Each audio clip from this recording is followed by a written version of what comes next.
Sir என்ன ஒருத்தன் கேட்டான் சார், சக்கரை பொங்கலுக்கு ரசம் ஊத்தி சாப்பிட்டுருக்கியான்னு கேட்டான் சார்.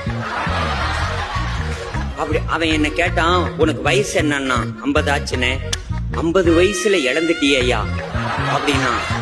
அவன் சொல்றத பார்த்தா எனக்கு ஆடாடா அந்த ரசத்துல சக்கரை பொங்கலை போட்டு அந்த சக்கரை பொங்கல் முழுக ரசத்தை ஊத்தி என்னமோ கடல்ல கப்பல் போற மாதிரி அது முழுக அது அப்படியே நெய்ப்பதமா கரைச்சி அது உள்ள இறங்குறப்ப ஆடாடா சக்கரை பொங்கலோட இனிப்பு ரசத்துல இறங்கி ரசத்தோட காரம் சக்கரை பொங்கல்ல இறங்கி ஆடாடாடாடாடா. இப்படி சொல்லும் போதே எனக்கு வாயில எச்சி ஊறிடுச்சு.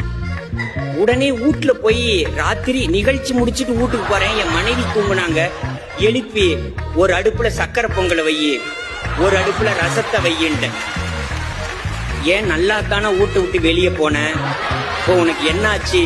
1 மணிக்கு வந்து ரசம் வையி சக்கரை பொங்க வையுங்கிற, ஏன் இப்படி வீட்டுல பொங்க வைக்கிற 1 மணிக்கு? அப்ப நான் இல்ல வையின்னு, நான் வெங்காயம் அரிஞ்சு கொடுக்கறேன், பூண்டு அரிஞ்சு கொடுக்கறேன். அதை வச்சுட்டு கரைச்சி சார் வாய்க்கு கொண்டு போகல சார், மூக்குக்கு கூட கொண்டு போக முடியல சார். அதை அப்படியே வச்சுட்டு அவங்கிட்ட போய் நீ ஏன் அப்படி சொன்னேன்னு கூட நான் கேட்கல, அது ஏன்டா என்ன பார்த்து சொன்னான்னு. அவன் சொன்னான், நீ சாப்பிடுற அழக பார்த்தேன், நீ எதை வேணுமானாலும் சாப்பிடுவேன்னு எனக்கு தோணுச்சுன்னா. சார் இன்னைக்கு நான் சொல்றேன் சார், என் சகோதரி கல்யாணம்னு சொன்னீங்கல்ல, மனசு வந்து சொல்றேம்மா, இந்த சக்கரை பொங்கலுக்கு ரசம் ஊத்தி சாப்பிட்டா நல்லா இருக்கும்னு சொன்னவனும், கல்யாணம் பண்ணி நல்லா இருப்பேன்னு சொன்னவனும்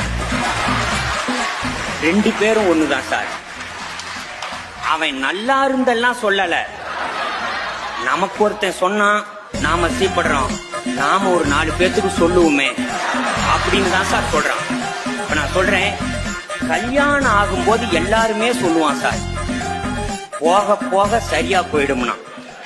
ஆனா எவ்வளவு தூரம் போகணும்னு எவனுமே சொல்லல.